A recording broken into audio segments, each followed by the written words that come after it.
The First Class Passenger, a short story by Anton Chekhov. A first-class passenger who had just dined at the station and drunk a little too much lay down on the velvet-covered seat, stretched himself out luxuriously, and sank into a doze.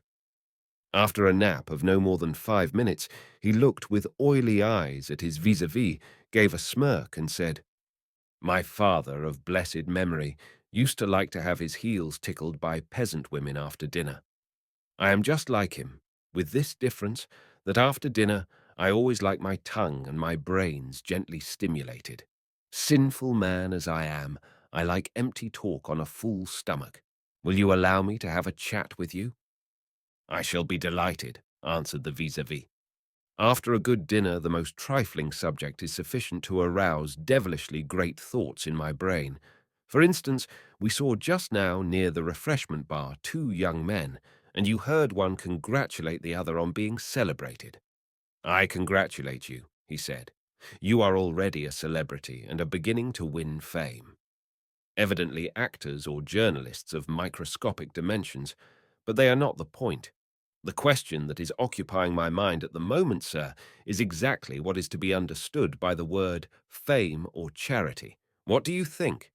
Pushkin called fame a bright patch on a ragged garment.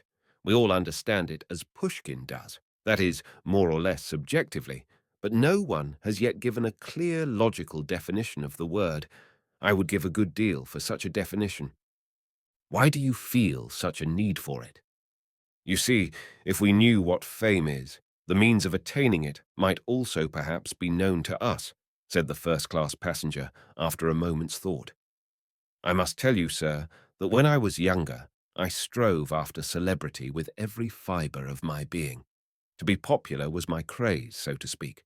For the sake of it, I studied, worked, sat up at night, neglected my meals. And I fancy, as far as I can judge without partiality, I had all the natural gifts for attaining it. To begin with, I am an engineer by profession. In the course of my life, I have built in Russia some 24 magnificent bridges. I have laid aqueducts for 3 towns. I have worked in Russia, in England, in Belgium. Secondly, I am the author of several special treatises in my own line. And thirdly, my dear sir, I have from a boy had a weakness for chemistry. Studying that science in my leisure hours, I discovered methods of obtaining certain organic acids so that you will find my name in all the foreign manuals of chemistry. I have always been in the service. I have risen to the grade of actual civil councillor, and I have an unblemished record. I will not fatigue your attention by enumerating my works and my merits. I will only say that I have done far more than some celebrities. And yet, here I am in my old age, I am getting ready for my coffin, so to say, and I am as celebrated as that black dog yonder running on the embankment. How can you tell? Perhaps you are celebrated. Well, we will test it at once. Tell me, have you ever heard the name Krikunov? The vis-a-vis raised his eyes to the ceiling, thought a minute, and laughed. "No, I haven't heard it," he said. "That is my surname. You, a man of education, getting on in years, have never heard of me, a convincing proof. It is evident that in my efforts to gain fame, I have not done the right thing at all. I did not know the right way to set to work, and trying to catch fame by the tail, got on the wrong side of her." "What is the right way to set to work?" "Well, the devil only knows. Talent, you say. Genius. Originality. Not a bit of it, sir. People have lived and made a career side by side with me who were worthless, trivial, and even contemptible compared with me. They did not do 1/10 of the work I did not put themselves out, were not distinguished for their talents, and did not make an effort to be celebrated, but just look at them. Their names are continually in the newspapers and on men's lips. If you are not tired of listening, I will illustrate it by an example. Some years ago, I built a bridge in the town of K. I must tell you that the dullness of that scurvy little town was terrible. If it had not been for women and cards, I believe I should have gone out of my mind. Well, it's an old story. I was so bored that I got into an affair with a singer. Everyone was enthusiastic about her. The devil only knows why. To my thinking, she was, what shall I say, an ordinary, commonplace creature like lots of others. The hussy was empty-headed, ill-tempered, greedy, and what's more, she was a fool.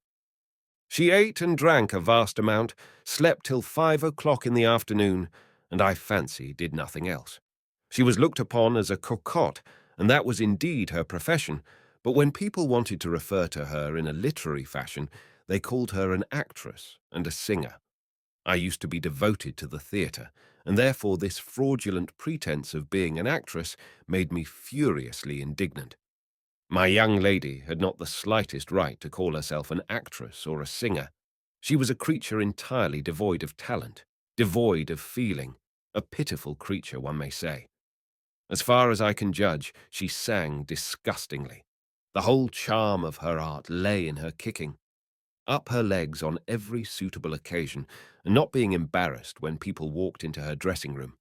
She usually selected translated vaudevilles with singing in them and opportunities for disporting herself in male attire, in tights. In fact, it was... Oh, well, I ask your attention. As I remember now, a public ceremony took place to celebrate the opening of the newly constructed bridge. There was a religious service. There were speeches, telegrams, and so on.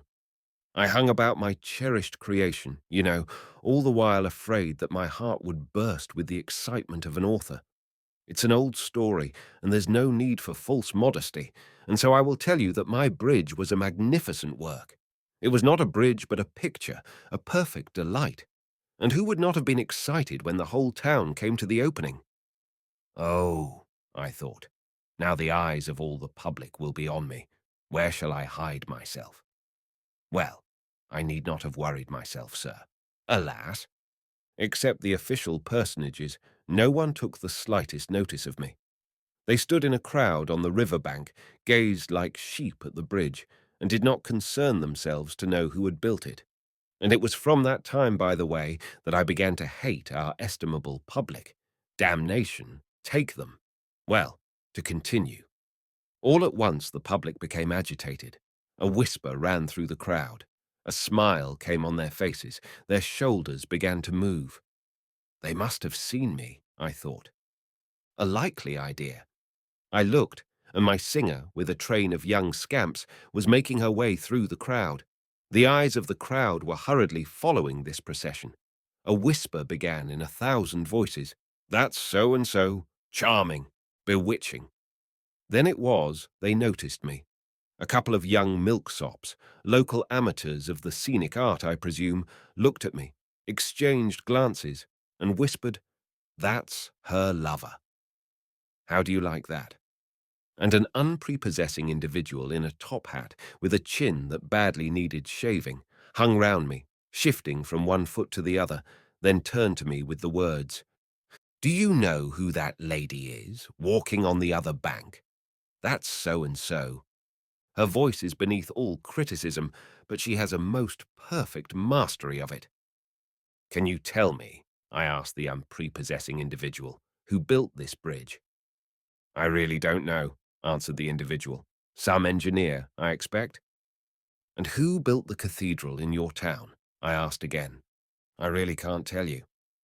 Then I asked him who was considered the best teacher in K, who the best architect, and to all my questions the unprepossessing individual answered that he did not know.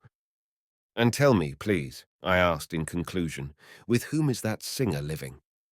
"With some engineer called Krikanoff." "Well, how do you like that, sir? But to proceed, there are no minnesingers or bards nowadays, and celebrity is created almost exclusively by the newspapers. The day after the dedication of the bridge, I greedily snatched up the local messenger and looked for myself in it. I spent a long time running my eyes over all the 4 pages, and at last there it was. Hurrah! I began reading. Yesterday, in beautiful weather, before a vast concourse of people, in the presence of His Excellency, the Governor of the province, so-and-so, and other dignitaries, the ceremony of the dedication of the newly constructed bridge took place, and so on. Towards the end, our talented actress so-and-so, the favourite of the K public, was present at the dedication looking very beautiful. I need not say that her arrival created a sensation. The star was wearing, and so on. They might have given me one word, half a word. Petty as it seems, I actually cried with vexation. I consoled myself with the reflection that the provinces are stupid and one could expect nothing of them, and for celebrity one must go to the intellectual centres, to Petersburg and to Moscow. And as it happened, at that very time there was a work of mine in Petersburg which I had sent in for a competition. The date on which the result was to be declared was at hand. I took leave of K and went to Petersburg. It is a long journey from K to Petersburg, and that I might not be bored on the journey I took a reserved compartment and, well, of course, I took my singer. We set off, and all the way we were eating, drinking champagne and tra-la-la. But behold, at last, we reached the intellectual centre. I arrived on the very day the result was declared, and had the satisfaction, my dear sir, of celebrating my own success. My work received the first prize. Hurrah! Next day I went out along the Nevsky and spent 70 kopecks on various newspapers. I hastened to my hotel room, lay down on the sofa, and controlling a quiver of excitement, made haste to read. I ran through one newspaper, nothing. I ran through a second, nothing either. My God! At last, in the fourth, I lighted upon the following paragraph. Yesterday, the well-known provincial actress so-and-so arrived by express in Petersburg. We note with pleasure that the climate of the south has had a beneficial effect on our fair friend, her charming stage appearance. And I don't remember the rest. Much lower down than that paragraph I found, printed in the smallest type. First prize in the competition was adjudged to an engineer called so-and-so. That was all. And to make things better, they even misspelt my name. Instead of Krikunov, it was Kirkutlov. So much for your intellectual centre. But that was not all. By the time I left Petersburg, a month later, all the newspapers were vying with one another in discussing our incomparable, divine, highly talented actress, and my mistress was referred to, not by her surname, but by her Christian name and her father's. Some years later, I was in Moscow. I was summoned there by a letter in the mayor's own handwriting to undertake a work for which Moscow, in its newspapers, had been clamoring for over 100 years. In the intervals of my work, I delivered 5 public lectures with a philanthropic object in one of the museums there. One would have thought that was enough to make one known to the whole town for 3 days at least, wouldn't one? But alas, not a single Moscow gazette said a word about me. There was something about houses on fire, about an operetta, sleeping town councillors, drunken shopkeepers, about everything. But about my work, my plans, my lectures, mum. And a nice set they are in Moscow. I got into a tram. It was packed full. There were ladies and military men and students of both sexes, creatures of all sorts in couples. I am told the town council has sent for an engineer to plan such and such a work. I said to my neighbour, so loudly that all the tram could hear, "Do you know the name of the engineer?" My neighbour shook his head. The rest of the public took a cursory glance at me, and in all their eyes I read, "I don't know." "I'm told that there is someone giving lectures in such and such a museum," I persisted, trying to get up a conversation.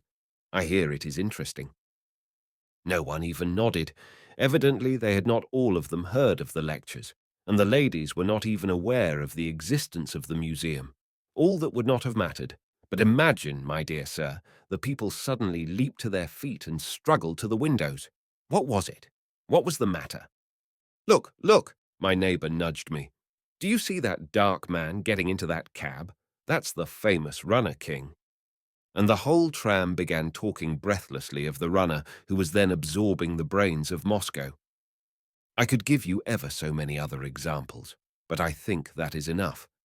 Now let us assume that I am mistaken about myself, that I am a wretchedly boastful and incompetent person.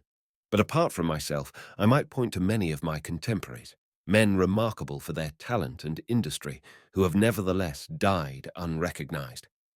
Are Russian navigators, chemists, physicists, mechanicians, and agriculturists popular with the public?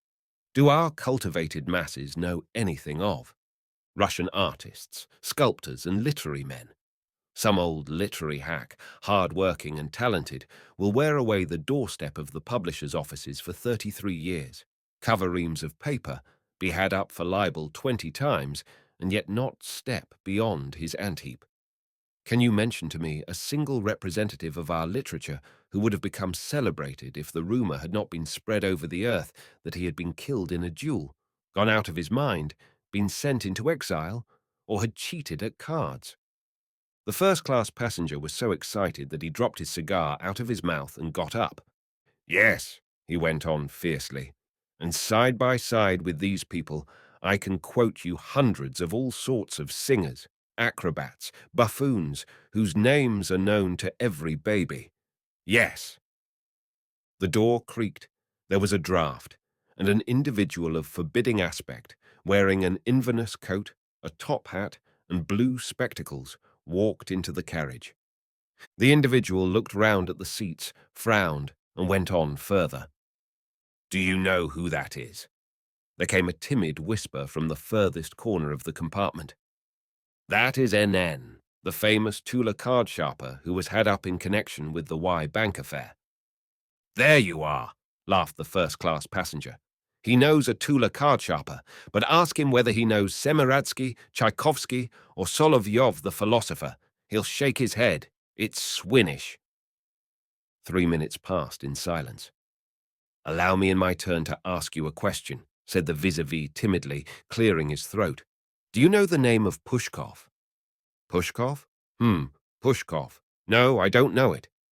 That is my name, said the vis-a-vis, overcome with embarrassment. Then you don't know it? And yet I've been a professor at one of the Russian universities for 35 years, a member of the Academy of Sciences, have published more than one work. The first-class passenger and the vis-a-vis looked at each other and burst out laughing.